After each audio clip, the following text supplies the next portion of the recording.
Your sensors are correct. Do not adjust your heading. You've discovered the Omega particle, streaming to the Alpha Quadrant and beyond. Here's your host, the anchorman of the Federation, the Doctor of Dilithium. This is Jonathan Wiegand.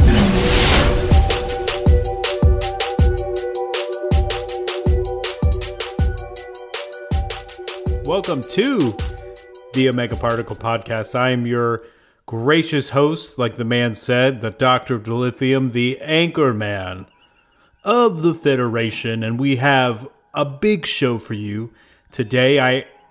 It's a big hat. It's funny. So there's this old SNL sketch with the late great Norm Macdonald, and he's supposed to be Burt Reynolds, and he wears his big hat in Celebrity Jeopardy, and it's like, big hat, it's funny. Luna, can we play that? Mr. Reynolds, what are you doing? Yeah, I found this backstage, oversized hat. It's funny. No, it's not. Sure it is. It's funny. It's funny because it's bigger than a normal hat. I see that. Get back to your podium. Take a look at that. Yeah, so that's what I mean. A very Turd Ferguson type of joke. If you know what I'm referencing, you would love this. But if not, no big deal. So we're not here to talk about Turd Ferguson. We're here to talk about the other big hat-wearing species in Star Trek, those lovable, long-lasting, immortal, the El-Aurians. I'm pronouncing that right, Luna? The El-Aurians. And I'm excited to do this. This is kind of one of those mystery species we know a little bit about thanks to the movies, but not a ton. And it'll be fun. So, I mean, there's things about, like, we're going to deep dive into, like, famous El-Aurians, the fun facts about their biology, tech, culture, what really happened between Q and Guinan, and then also this neat theory about a Cold War between the El-Aurians and the Q continuum. I was, like, just tickled pink because this was something new on Star Trek that I never really found out before. So, and again, it's a theory, so we'll play into it. So we're going to cover all of that today on OPP, but it is Christmas, I don't know, and so, like the famous captain says, we have to make it so, and make it so. It's the Christmas seasons. Get all those gifts wrapped, or if you don't celebrate Christmas, whatever. Hanukkah, Kwanzaa, there's a lot out there, so however you celebrate this holiday season, hope you have a good time and have some fun, because I know I'm having fun with this episode. I've had a lot of coffee today, and I don't know if you can tell. But anyway, without further ado, let's get into it. Luna, let's roll that beautiful bean footage.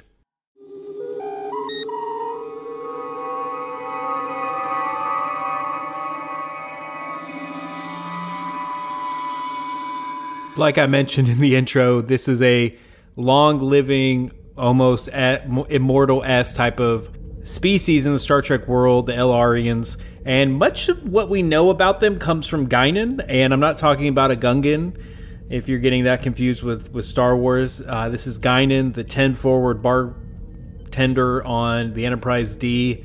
And, I mean, she's great. She's kind of like this word and beacon of wisdom on the Enterprise, and always willing to offer advice, and one of the fun characters on the show.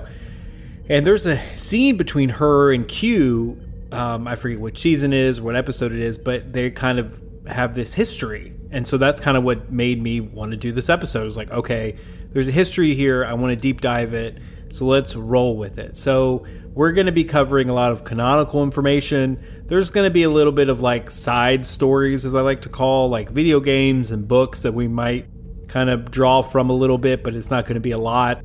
But the main three things that you need to know about these big hat wearing people. No, I don't know, Luna, if all of them wear big hats. It's just Guinan. No, she doesn't wear the hat in Picard. Okay, we're going to edit that out. Anyway, so back to what I said. The top three things that you need to know is that the first, they're like live a long time, especially for a humanoid species. Number two, they are dispersed across all of the quadrants. They are everywhere. And possibly, mainly due, not possibly, mainly due because they lost their homeworld to the Borg.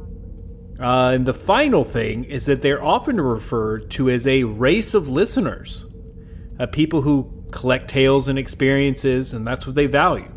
And I'm like, yeah, that's pretty cool, pretty neat. So let's just kind of start off with some famous El-Aurians. I know you've probably heard of a few that when I mention, you'll be like, oh, okay, pretty neat. And then cover some fun facts before we really get into the deep dive of the species, like their home world, culture, technology, etc. So we're going to start off with the grand poobah of them all, Guinan. And she's one of these El-Aurians that was rescued by the Enterprise around 500 years old at the time. And she spent a lot of her early adult years traveling and kind of been away from her home world, at the time of the Borg attack. And she was even on Earth at one point in the 1890s because she was hiding out from her dad. She even encountered Q in the 2160s, and that's where they kind of had their relationship kind of get adversarial, but we'll get into that. Guinan was also aboard a famous ship, the SS Lukau, when it was caught in the Nexus in 2293. So you're like, Nexus, that sounds familiar. Well, that's because it's from Star Trek Generations, friend, and that whole plot of the movie. And so when the ship was kind of being torn apart, Guinan and other refugees were trapped inside this ribbon, inside the Nexus, where, it just a refresh from Generations, time wasn't linear in there, and that everything one desires can become real in that scenario, which we'll talk about soon because there's a lot of El-Aurians in Generations, the movie.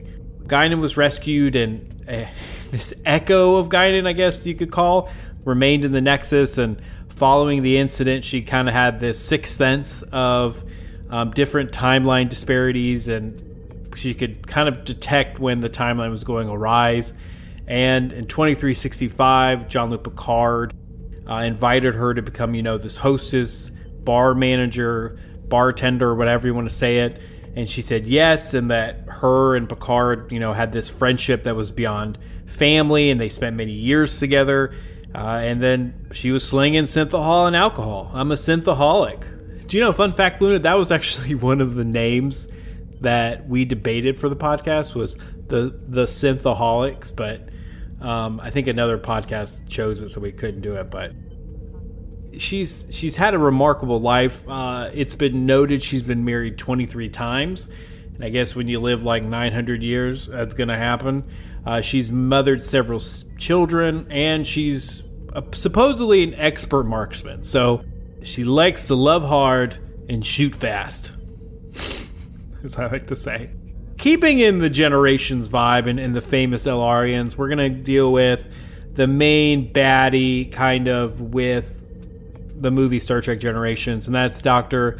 Tolian Sauron. And so in 2371, he was another survivor of that Nexus disaster and that ribbon that went through the galaxy, and he was rescued by the Enterprise, but what he wanted to do, and just a real quick recap, and what his big thing in Generations was, he was desperate to return to recreate a life with the family he lost when the Borg attacked. So he was going to try to blow up the sun and try to kind of rework time so that his destroy the sun and the Viridian system that would change the course of the Nexus, which would enable him to get his family back, which was cool. And again, I'm leaving out a lot, but I'm not going to really tell you what happened. But Generations is mostly known for when Kirk and Picard team up to battle the Sauron guy.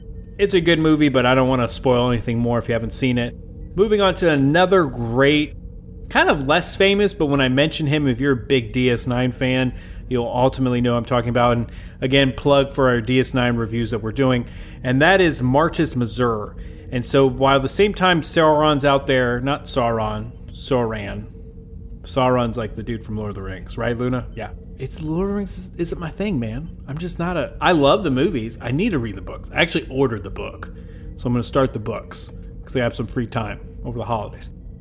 Rabbit hole. Either way, Martis Mazur, he's actually opens a club on DS9. He's a con man. He has the rigged games, and he was the guy that kind of challenged Odo and Quark to kind of be friends because he was being a dick and taking people's money and being a con man. And that's on Season 2, Episode 11, Rivals.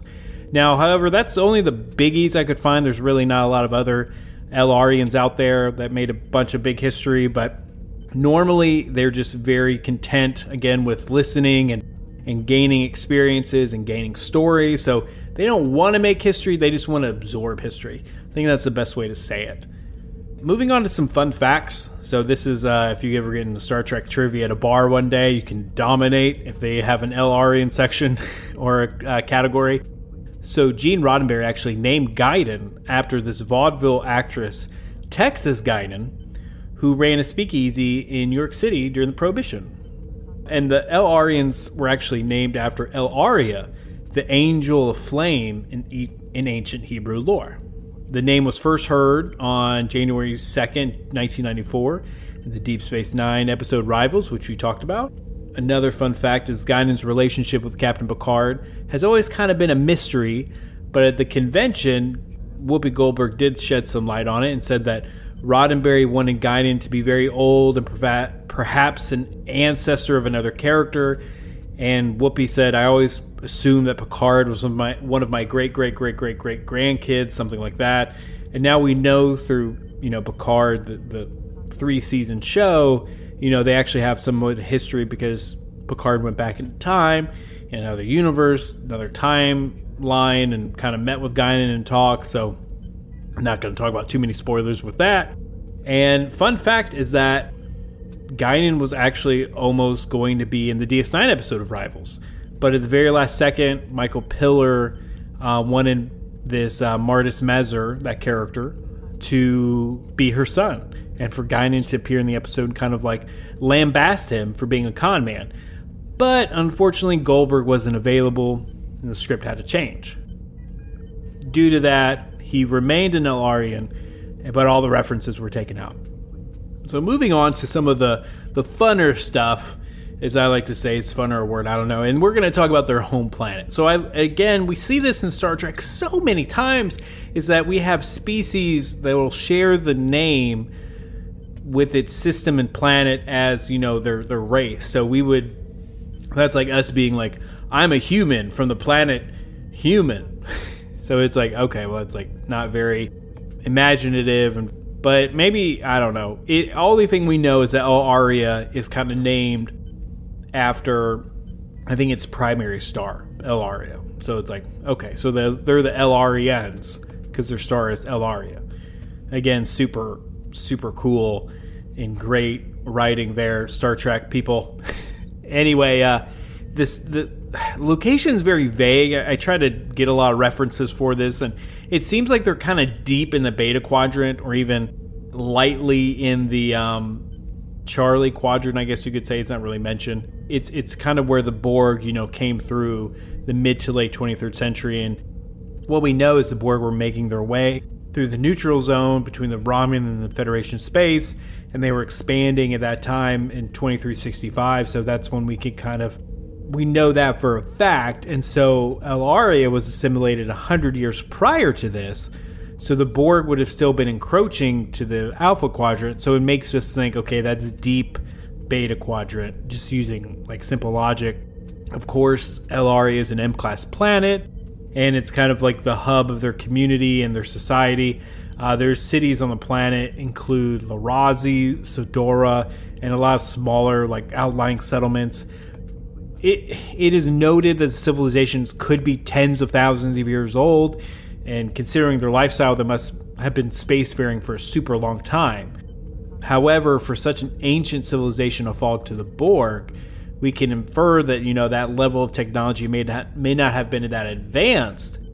And the loss of the homeworld between 2265 and 2293 just left refugees flowing out into the Alpha Quadrant and the Beta Quadrant, just displaced, and they continue to be without a home of their own well into the 25th century, sadly. And we're going to get into my theory with this Cold War, why they weren't prepared for the Borg. They've been around, super long time, couple tens of thousands of years. Why isn't their technology there? And just for a little hint, if you're thinking of dipping out, is that maybe they weren't tired of fighting physically, and they were elevating to another plane of existence. And maybe the Q continuum had a problem with that. Moving on to the biology. Again, El-Aurians, humanoid, share a lot in common with humans from their skin tones, eye color, build, so on. I mean, they can easily pass as a human or a betazoid. You know, it just allows them to kind of intermingle with several cultures. The biggest difference, like I've mentioned several times, is that they live forever. They can live up to 500 years old, and that's only considered middle age. And we don't really know on camera or on length how long one can live. But in like the video games and the books, you know, we can still have like an El-Aurian be at 700, 800 years old and just kind of be perfectly fine young spry chicken. So it's really tough to say. They're still considered young at about 100 years old, which is crazy to me. And they really kind of hold back signs of aging visibly and consciously can't allow themselves to look older if they wished it, which I thought was kind of weird and shape-shifty in a way. It's tough to say, but that's kind of all that we really know about them biologically, and it's kind of very straightforward from that. You can tell when they created the species, they just wanted like a humanoid species, but maybe on a little more caffeine, maybe a little cooler, longer life, and can do more stuff. Moving on to the culture of the El-Aurians, and from what I've seen, this is kind of like, you know, they're a dispersed crowd. You're not going to get several of them together, obviously, with their history. It's kind of sad because you have this long-living species that doesn't have a home, and so now they're kind of driven out. One of their big factors and big areas in their life that they love to do is explore their culture, societies, and learn from them. So it kind of worked out for them in a way, and so now that they mingle and talk and most importantly listen, and they collect news and tales from all across the galaxy, which is really cool. They even embed themselves into culture for decades to learn it. Again, this is a value of theirs. So even could be centuries that they would immerse themselves in the culture, partake in the culture, just to gain that experience and that understanding. And before, they would just return home and share their experience and share their knowledge. But now they're kind of just these rogue, nomadic cowboys. And that's kind of sad because, you know, you think in the 24th and 25th century, they would, you know, band up together and be like, look, we got to find an M-class planet and where we can start building again, because they have the lifespan to do that. So you think that would be the thing to do. They also seldom involve themselves in the affairs of others. They're, again, more content to get stories and listen to people, are always sage counsel and advice givers. So even though they don't like to get involved, they still like to kind of give good advice. So, and of course, that's what we see a lot with Guinan. And a lot of them are great because, you know, we see them kind of coax emotion out of others. And a lot of times, I think this is almost like a Betazoid knockoff, because they can tell those emotions and those what people are feeling by just, you know, conversing and having that experience of hundreds and hundreds of years of doing that. And that's how they can make great comment like that. Mazur from DS9.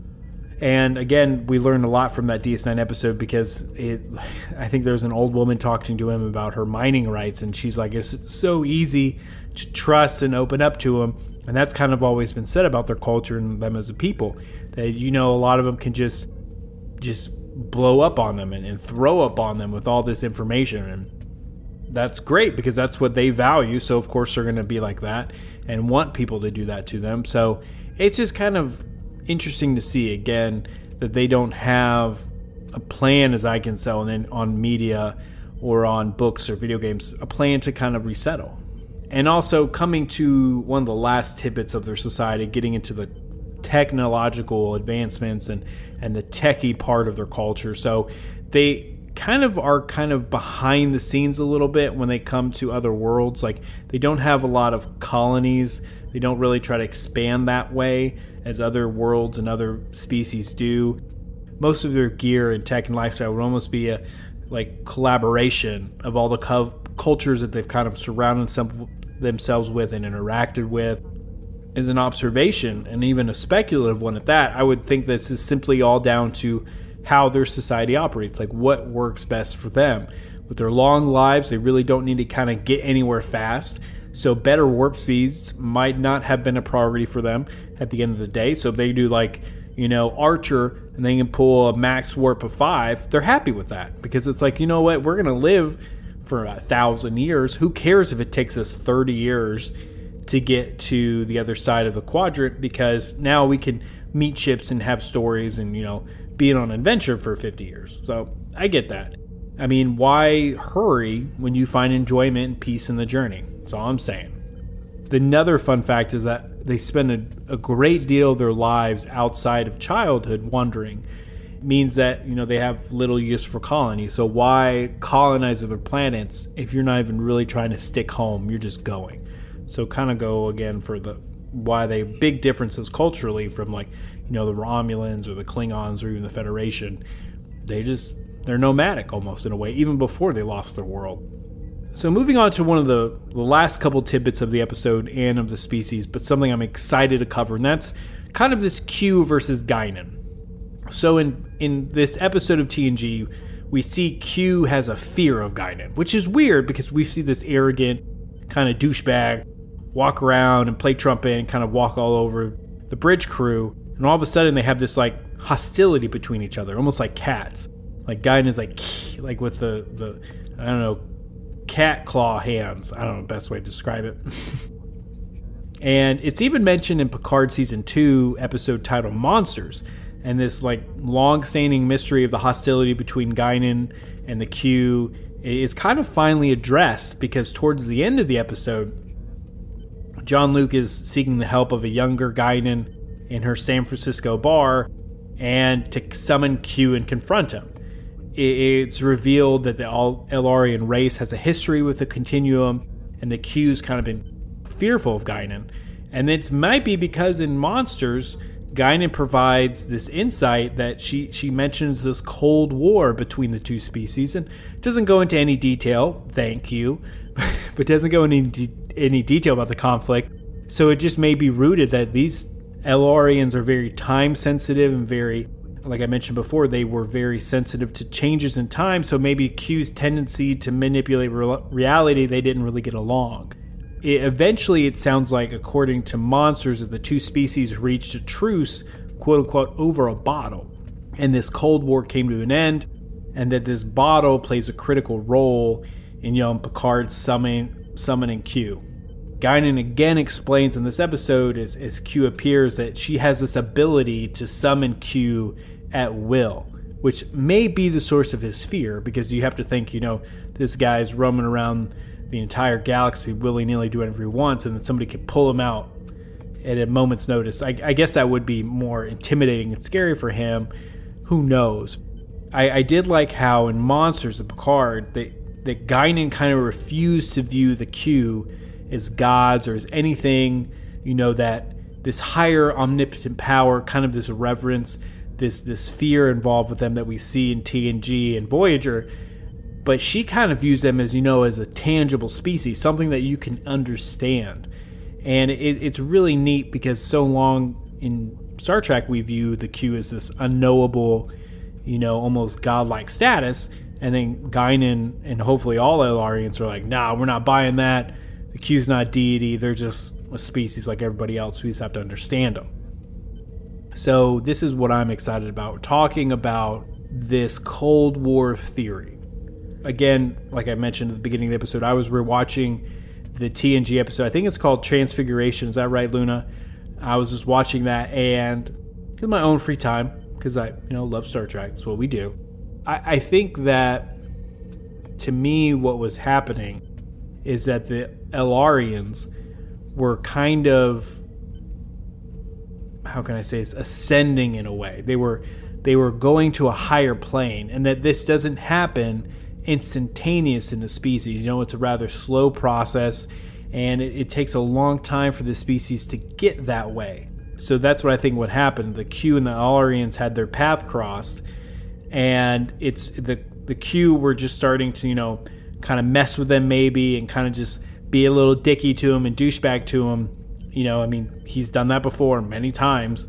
So I think the El-Aurians were kind of starting to ascend a little bit, at least part of their society was. And at first, I think the Q really didn't know what was going on and didn't know how to deal with, another species getting on in more of an spiritual, non-physical plane, metaphysical plane, should we say.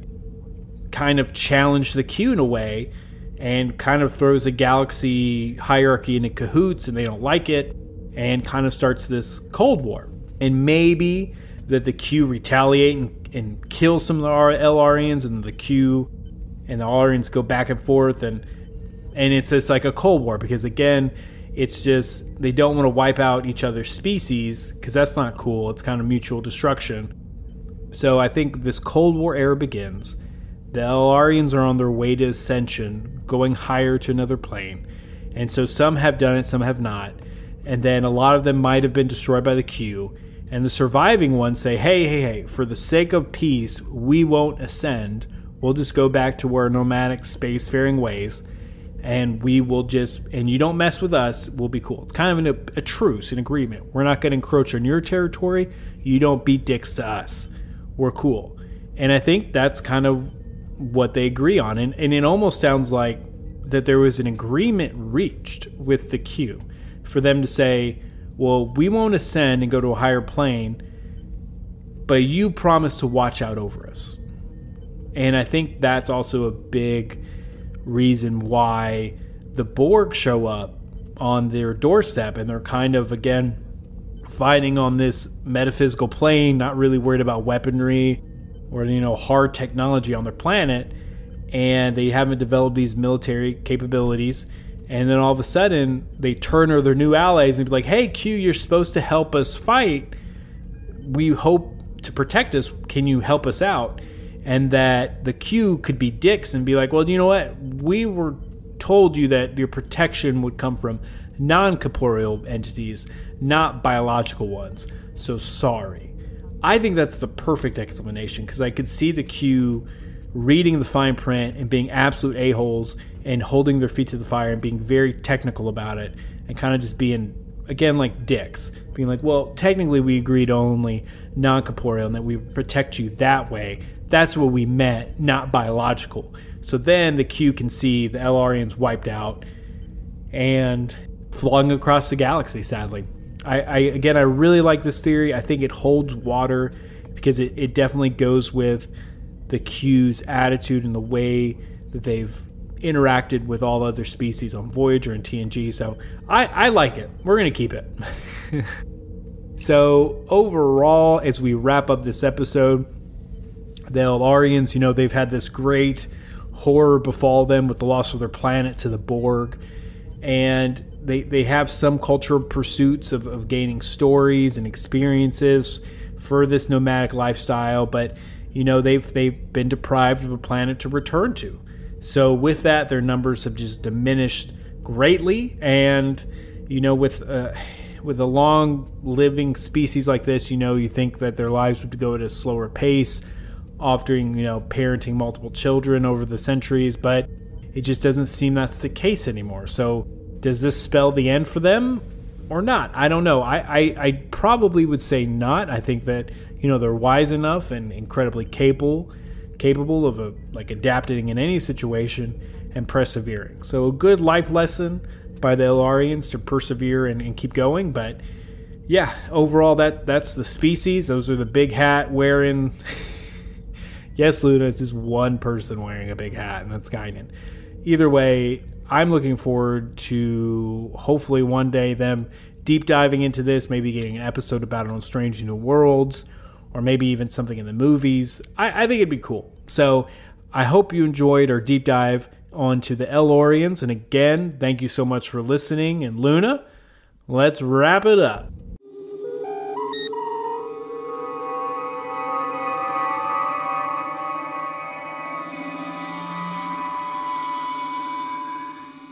Wow, that was good. That was good.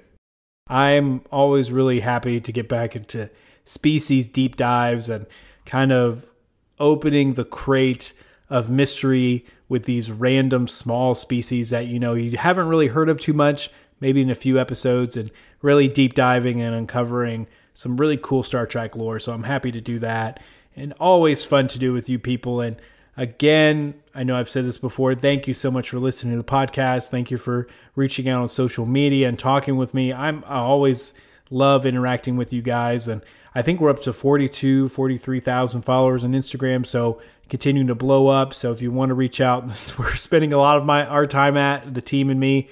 So please feel free to reach out there. We're keeping our DS9 review train rolling this week. So look out for that. Remember to take care of yourselves out there. It's getting in the Christmas season. That can be rough for some, so always feel free that you can talk to people and reach out to family, friends, and loved ones.